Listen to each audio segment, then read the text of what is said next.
Leadership rivals Andrew Hastie and Angus Taylor have met face-to-face, flanked by senior members of Sussan Ley's front bench.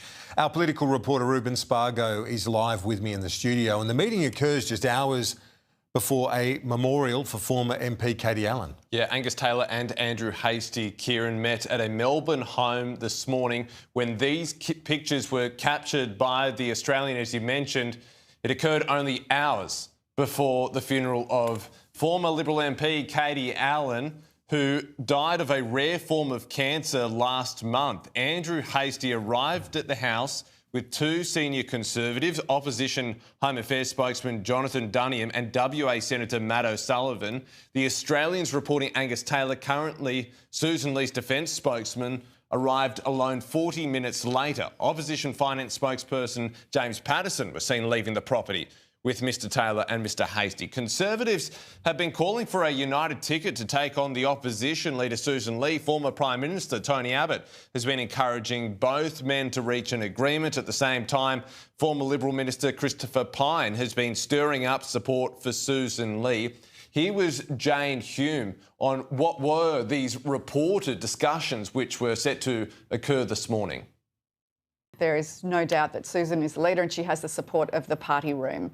I know that there's a lot of speculation today, of course, when politicians get together outside of Canberra, that inevitably happens. But today is a day that so many colleagues are coming to pay tribute to our good friend and colleague, Katie Allen.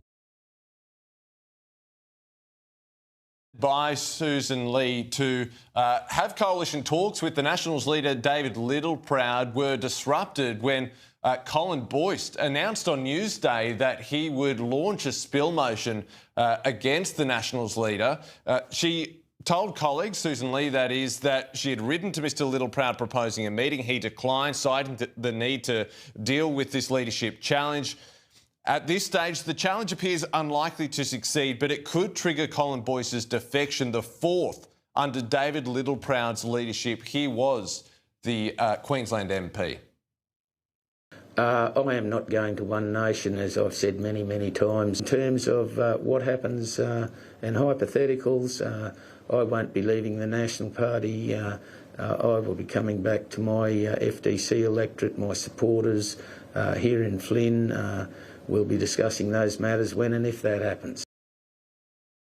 So Colin Boyce appearing to leave the door slightly open to defection there, Kieran, saying that should the Nationals leader survive, he will return to his electorate to discuss this with his constituents. Yep, we will see how it all unfolds over the next few days, Ruben.